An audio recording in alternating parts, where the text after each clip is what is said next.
درس قرآن، درس حدیث، اصلاحی بیانات، فقہی مسائل اور وظائف کے لیے مفتی ابو بکر انصاری کے چینل کو سبسکرائب کریں۔ میرے محترم دوستو، اللہ پاک نے انسانوں کو دنیا کے اندر ایک چھوٹے سے وقت کے لیے بھیجا ہے، مختصر وقت کے لیے بھیجا ہے۔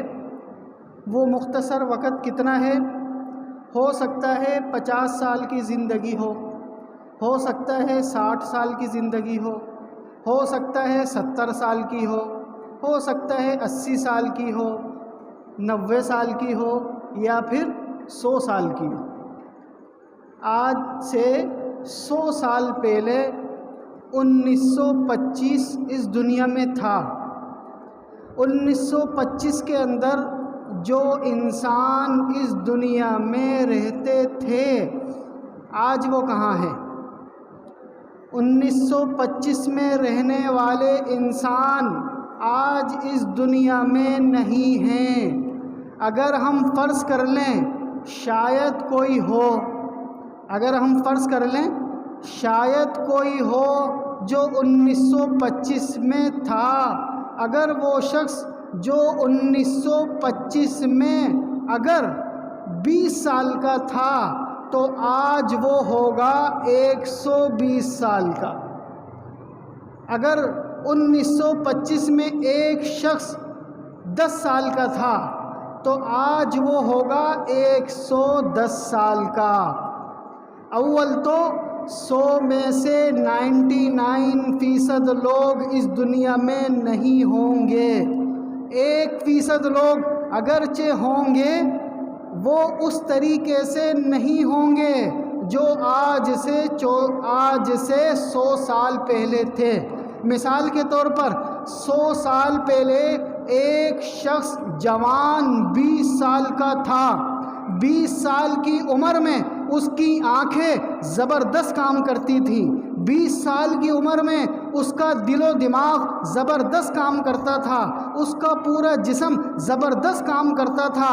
آج 120 سال کا ہونے کے بعد اس کو کچھ یاد بھی نہیں رہتا ہوگا، اس کے ہاتھ پاؤں بھی کمزور ہو گئے ہوں گے، اس کی آنکھیں بھی کمزور ہو گئی ہوں گی۔ تو پتہ چلا اس دنیا کے اندر کوئی ہمیشہ نہیں رہ سکتا۔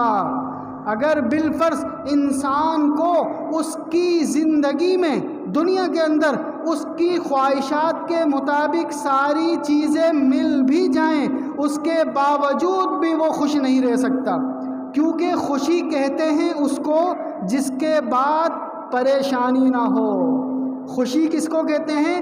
خوشی کہتے ہیں اس چیز کو جس کے بعد غم نہ ہو، جس کے بعد پریشانی نہ ہو۔ اور دنیا کے اندر کوئی خوشی ایسی نہیں رہی ہے جو ہمیشہ ہوگی۔ یہاں پر خوشی کے بعد غم آ جاتا ہے، یہاں پر خوشی کے بعد پریشانی آ جاتی ہے، تو کوئی چیز یہاں ہمیشہ نہیں رہ سکتی، تو انسان کیسے ہمیشہ رہے گا؟ تو اللہ تعالیٰ نے دنیا کے اندر انسانوں کو تھوڑے سے وقت کے لیے بھیجا ہے، مختصر وقت کے لیے بھیجا ہے۔ کسی کو 50 سال کی زندگی دے کر آزماتا ہے، کسی کو 60 سال کی زندگی دے کر آزماتا ہے، کسی کو 70 سال کی، کسی کو 80، 90 یا 100 سال کی زندگی دے کر اللہ پاک آزماتے ہیں کہ یہ میرا بندہ دنیا میں آنے کے بعد اپنے رب کو یاد رکھتا ہے یا بھول جاتا ہے، یہ میرا بندہ اپنی زندگی میں قرآن و حدیث کے مطابق احکامات پر عمل کرتا ہے، یہ اپنی من چاہی زندگی گزارتا ہے۔ صرف اور صرف دنیا کے اندر انسانوں کو بطور امتحان کے لیے بھیجا ہے، بطور آزمائش کے لیے بھیجا ہے۔ اسی دنیا کے اندر آنے والی زندگی کا دار و مدار ہے، اسی دنیا کی زندگی کے اندر آنے والی زندگی کا دار و مدار ہے۔ اس دنیا کی زندگی میں اگر کوئی شخص اللہ اور اس کے رسول کے احکامات کے مطابق اپنی زندگی گزارے گا تو آنے والی زندگی اس کی خوشیوں والی زندگی ہوگی، آنے والی زندگی اس کی راحت والی زندگی ہوگی، آنے والی زندگی پرسکون ہوگی، آنے والی زندگی مزے والی ہوگی۔ وہ سکون جو وہ دنیا میں چاہتا ہے نہیں مل سکتا جنت میں ملے گا، وہ آسانیاں جو دنیا میں چاہتا ہے نہیں مل سکتی جنت میں ملے گی، وہ جوانی جو دنیا میں چاہتا ہے نہیں مل سکتی جنت میں ملے گی، وہ زندگی جو دنیا میں چاہتا ہے نہیں مل سکتی جنت میں ملے گی۔ جنت میں ہمیشہ جوانی ملے گی، جنت میں ہمیشہ زندگی ملے گی، جنت میں ہمیشہ جسم ملے گا، جنت میں ہمیشہ خوشیاں ملیں گی، جنت میں ہر وہ چیز ملے گی جس کی انسان دنیا میں تمنا کرتا ہے۔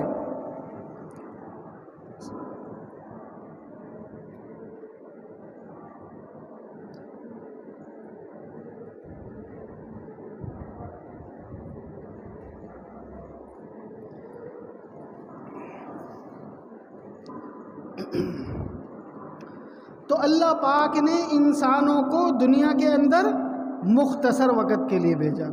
اب اس مختصر وقت کے اندر جو انسان اللہ کو پہچان لیتا ہے، جو انسان اللہ کو جان لیتا ہے، وہ تو اس چھوٹی سی زندگی کو اللہ اور اس کے رسول کے احکامات کے مطابق زندگی گزارنے کی کوشش کرتا ہے، اور جو شخص اللہ کو نہیں جانتا، اللہ کو نہیں پہچانتا، وہ اپنی منمانی کے مطابق زندگی گزارتا ہے۔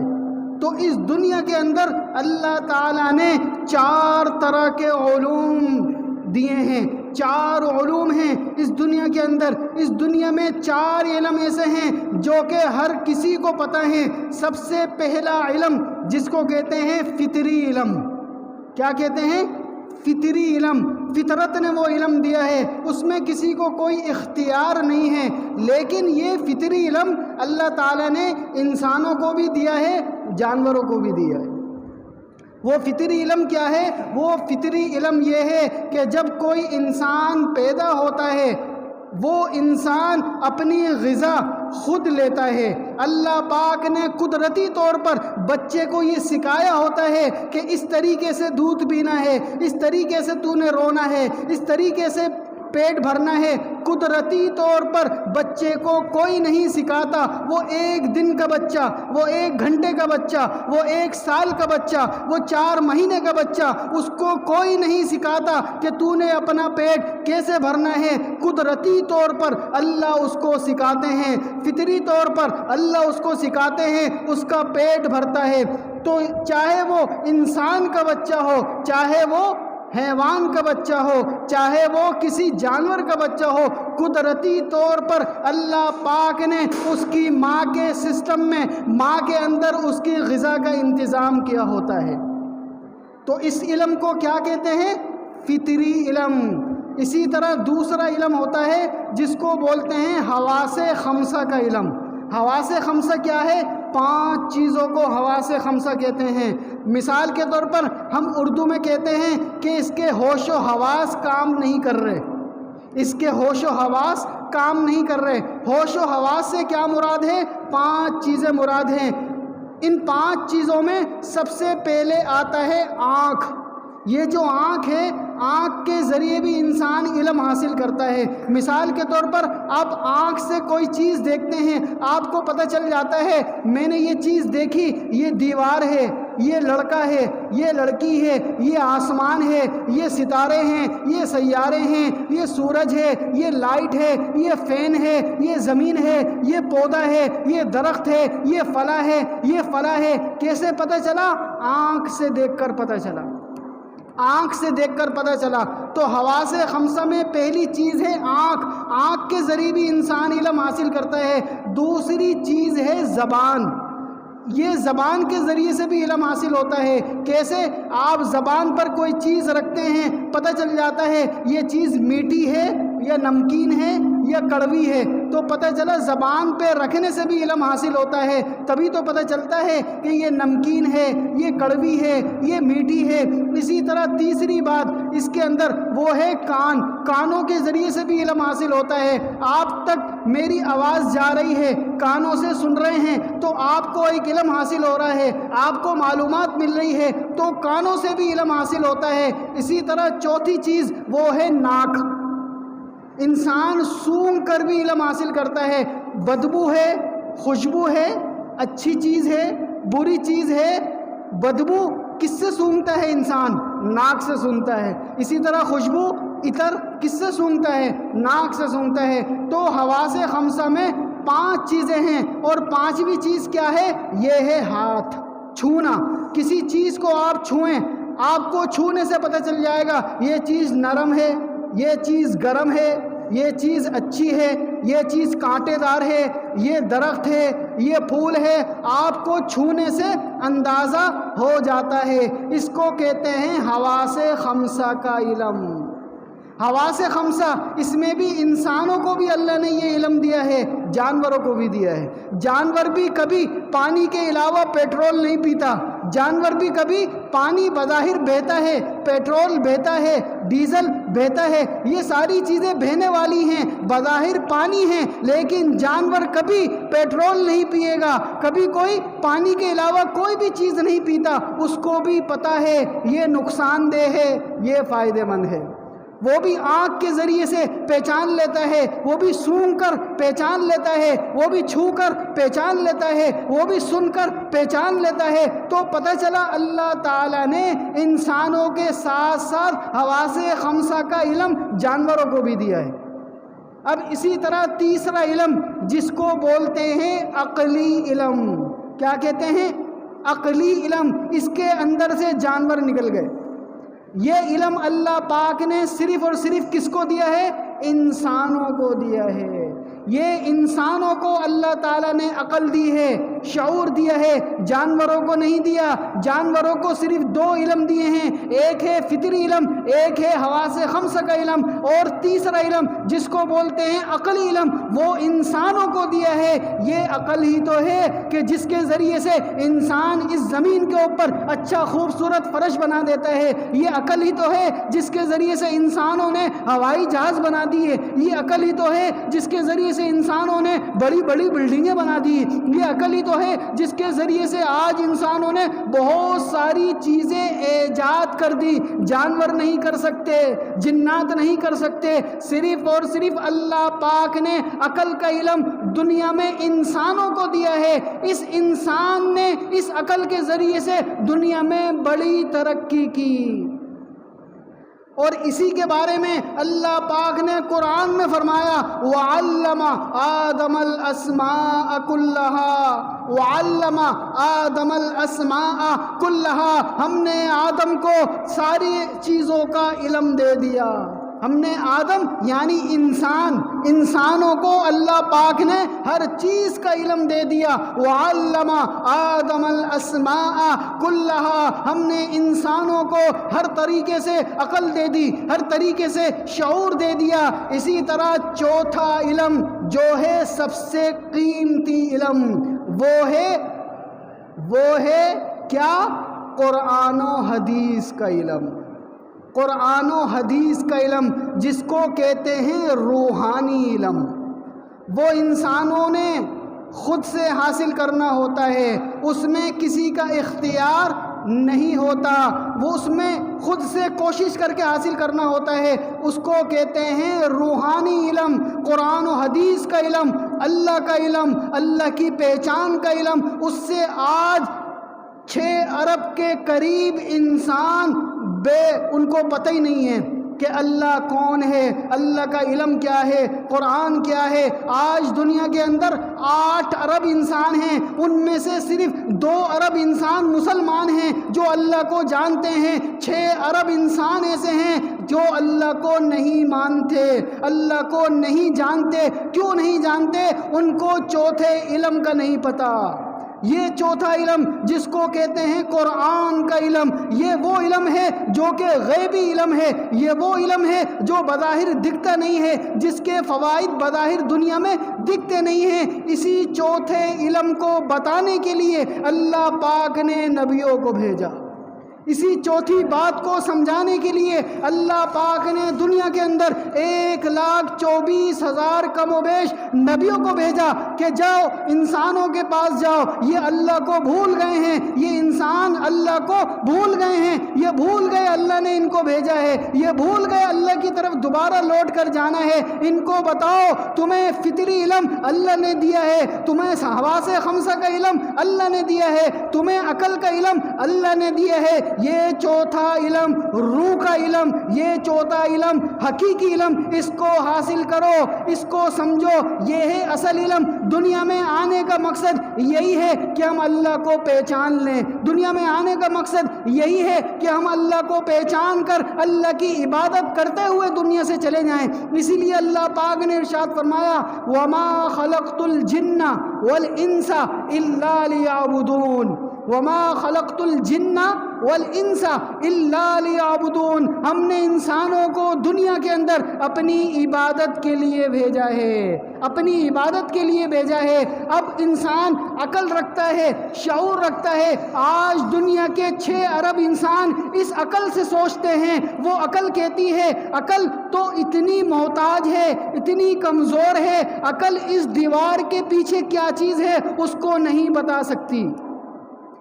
کوئی انسان عقل سے بتا سکتا ہے اس دیوار کے پیچھے کیا ہے، کوئی انسان بتا سکتا ہے کہ میرے گھر میں کیا ہو رہا ہے، کوئی انسان بتا سکتا ہے فلاں شہر میں کیا ہو رہا ہے، یہ عقل محتاج ہے۔ تو اس عقل میں غیب کی باتیں کیسے سمجھ میں آئیں گی، اس عقل میں غیب کی باتیں کیسے سمجھ میں آئیں گی، اس عقل میں کیسے یقین آئے گا کہ مرنے کے بعد دوبارہ زندگی ہوگی، اس عقل میں کیسے سمجھ میں آئے گا کہ جب انسان ہڈیاں ہو جائے گا، ہڈیاں بھی ختم ہو جائیں گی، دوبارہ سے زندہ کیے جائیں گے، کہ جو انسان، جو 6 ارب انسان آج اس عقل سے سوچتے ہیں، اسی وجہ سے ان کی عقل کام کرتی نہیں ہے۔ جواب مائنس میں آتا ہے، جواب یہ ہوتا ہے کہ کیسے زندگی ملے گی، کیسے دوبارہ زندگی ہوگی، کیسے دوبارہ سے انسان بنے گا، وہ عقل سے سوچتے ہیں۔ چوتھا علم ان کے پاس نہیں ہے، اس چوتھے علم کو بولتے ہیں اللہ کا علم، اس کا یقین کرنا پڑے گا، اس پر ایمان لانا پڑے گا، غیب کی باتوں پر ایمان لانا پڑے گا، تب جا کر اللہ پاک یہ دل کی آنکھوں کو کھولیں گے۔ اسی وجہ سے کہتے ہیں قرآن و حدیث میں سب سے پہلے بچے کو پڑھایا جاتا ہے اور یہ کہلوایا جاتا ہے آمنت باللہ وملائکتہ وکتبہ ورسلہ والیوم الآخر والقدر خیرہ وشرہ من اللہ تعالی والبعث بعد الموت۔ ایمان مفصل کیا ہے؟ میں ایمان لایا اللہ پر، آمنت باللہ، میں ایمان لایا اللہ پر، اللہ دکھ نہیں رہا لیکن ایمان لایا، وہ ملائکتہ، اس کے تمام فرشتوں پر ایمان لایا، وہ کتبہ، تمام آسمانی کتابوں پر ایمان لایا، وہ کتبہ وہ رسلہ، تمام رسولوں پر ایمان لایا۔ کتنے رسول؟ 1,24,000 کم و بیش نبی، ان تمام نبیوں پر ایمان لایا، والیوم الآخر، آخرت کے دن پر ایمان لایا، والقدر خیرہ وشرہ من اللہ تعالی، اور اچھی بری تقدیر پر ایمان لایا، والبعث بعد الموت، موت کے بعد دوبارہ زندہ ہونے پر ایمان لایا۔ اس کو کہتے ہیں ایمان مفصل۔ ایمان مفصل، غیب کی باتوں پر ایمان لانا، یہ مسلمان کا عقیدہ ہے، یہ مسلمان کا دین ہے، یہ مسلمان کا عقیدہ ہے۔ کیوں یہ عقیدہ ہے؟ کہ مسلمان کہتے ہی اس کو ہیں کہ جو غیب کی باتوں پر ایمان لایا۔ تو آپ علیہ الصلوۃ والسلام کے زمانے میں جب جو مشرکین تھے وہ آپ علیہ الصلوۃ والسلام سے اس طرح کے سوالات کیا کرتے تھے، اس طرح کی باتیں کیا کرتے تھے۔ آپ علیہ الصلوۃ والسلام فرماتے مرنے کے بعد دوبارہ زندگی ملے گی، وہ یقین نہیں کرتے، عقل سے سوچتے تھے، وہ عقل سے سوچتے تھے۔ عقل اس بات کو تسلیم نہیں کرتی، عقل میں یہ بات آتی ہی نہیں ہے۔ ایک مرتبہ ایک شخص قبرستان سے گزر رہا تھا، آپ علیہ الصلوۃ والسلام کے زمانے میں ایک شخص ایک قبرستان سے جا رہا تھا، دیکھا کہ ایک قبر کھلی ہوئی ہے، اس قبر کے اندر ایک ہڈی نظر آئی، اس نے وہ ہڈی ہاتھ میں اٹھائی، وہ ہڈی تھی ٹانگ کی ہڈی، وہ ٹانگ کی ہڈی لے کر آپ علیہ الصلوۃ والسلام کی خدمت میں آیا۔ اور آ کر کہنے لگا آپ اللہ کے رسول ہو، آپ کہتے ہو مرنے کے بعد دوبارہ زندہ ہوں گے، آپ کہتے ہو قیامت ہوگی، آپ کہتے ہو مرنے کے بعد دوبارہ سے زندگی ہوگی، اچھا اگر آپ اللہ کے رسول ہو بتاؤ یہ جو میرے ہاتھ میں ہڈی ہے یہ کس انسان کی ہڈی ہے؟ بتاؤ یہ جو میرے ہاتھ میں ہڈی ہے کسی آدمی کی ہڈی ہے یا کسی عورت کی ہڈی ہے؟ بتا سکتے ہو مجھے کیا اس ہڈی کے اوپر بھی گوشت چڑھایا جائے گا؟ کیا اس ہڈی کو بھی دوبارہ سے زندہ کیا جائے گا؟ آپ علیہ السلام ابھی کچھ جواب دیتے، اتنے میں جبرائیل علیہ السلام آ گئے، اتنے میں جبرائیل علیہ السلام آ گئے، اور جبرائیل علیہ السلام نے آ کر آپ علیہ السلام سے ارشاد فرمایا، اللہ تعالیٰ فرما رہے ہیں اولم یر الانسان انا خلقناہ من نطفہ، کیا انسان بھول گیا کہ ہم نے اس کو ایک گندے پانی سے پیدا کیا؟ کیا یہ انسان جو آج آپ سے سوال کر رہا ہے یہ بھول گیا اللہ نے اس کو ایک گندے پانی سے پیدا کیا؟ وضرب لنا مثلا ونسی خلقہ، آج ہمارے اوپر مثالیں دے رہا ہے اور اپنی پیدائش کو بھول گیا۔ وَضَرَبَ لَنَا مَثَلًا وَنَسِيَ خَلْقًا، اپنی پیدائش کو بھول گیا۔ قَالَ مَن يُحْيِي الْعِظَامَ وَهِيَ رَمِيمٌ، اور کہتا ہے کہ ان بوسیدہ ہڈیوں کو کون زندہ کرے گا؟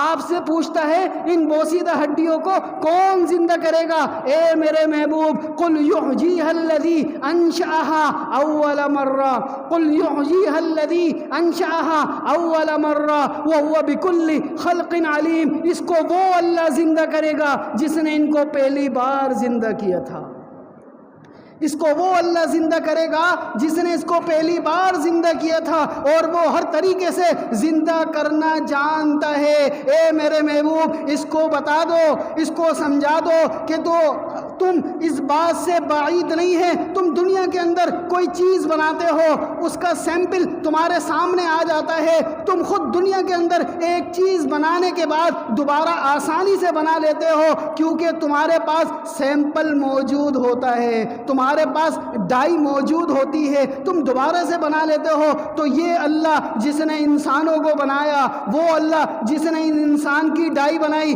وہ اللہ جس نے ان انسانوں کو نمونے کے طور پر بھیجا، اس کے لیے کون سا مشکل ہے دوبارہ پیدا کرنا؟ تو وَضَرَبَ لَنَا مَثَلًا وَنَسِيَ خَلْقًا قَالَ مَن يُحْيِي الْعِظَامَ وَهِيَ رَمِيمٌ قُلْ يُحْيِيهَا الَّذِي أَنشَأَهَا أَوَّلَ مَرَّةٍ وَهُوَ بِكُلِّ خَلْقٍ عَلِيمٌ، وہ اللہ ہر طریقے سے زندہ کرنا جانتا ہے۔ تو اس طریقے سے سوالات آپ علیہ السلام سے کیا کرتے تھے، آپ علیہ السلام جواب دیا کرتے تھے۔ آج کے 6 ارب انسان بھی اللہ تعالیٰ سے ناواقف ہیں، وہ یہ سمجھتے ہیں پتہ نہیں دوبارہ زندگی ہوگی نہیں ہوگی، کوئی بتوں کی عبادت کرتا ہے، کوئی چاند کی عبادت کرتا ہے، کوئی سورج کی عبادت کرتا ہے۔ آج دنیا کے اندر 4200 مذہب ہیں، 4200 مذہب والے مختلف طریقوں سے کسی کی عبادت کرتے ہیں، کوئی گائے کی عبادت کرتا ہے، کوئی بندر کی عبادت کرتا ہے، کوئی ہاتھی کی عبادت کرتا ہے، مختلف طریقوں سے انسان اللہ سے دور ہیں۔ ان انسانوں تک پیغام پہنچانا، ان انسانوں کو اللہ کا بتانا، یہ مسلمانوں کی ذمہ داری ہے، یہ مسلمانوں کی ذمہ داری ہے۔ جس مسلمان نے کلمہ پڑھ لیا، اس کلمہ پڑھنے کے بعد سب سے پہلی ذمہ داری خود بھی نیک کام کرے، دوسروں کو بھی نیکی کی دعوت دے، خود بھی برائیوں سے بچے، دوسروں کو بھی برائیوں سے بچانے کی فکر کرے۔ یہی ہماری زندگی کا مقصد ہے۔ یہ چھوٹی سی زندگی ہے، گزر جائے گی، کسی کی 20 سال کی گزر گئی، کسی کی 30 سال کی گزر گئی، کسی کی 40 کی گزر گئی، 50 کی گزر گئی۔ آپ ذرا تصور کریں جو شخص اس وقت اگر 40 سال کا ہے، آج سے 41 سال پہلے کیا وہ دنیا میں تھا؟ جو اس وقت 40 سال کا ہے، بتائیں مجھے۔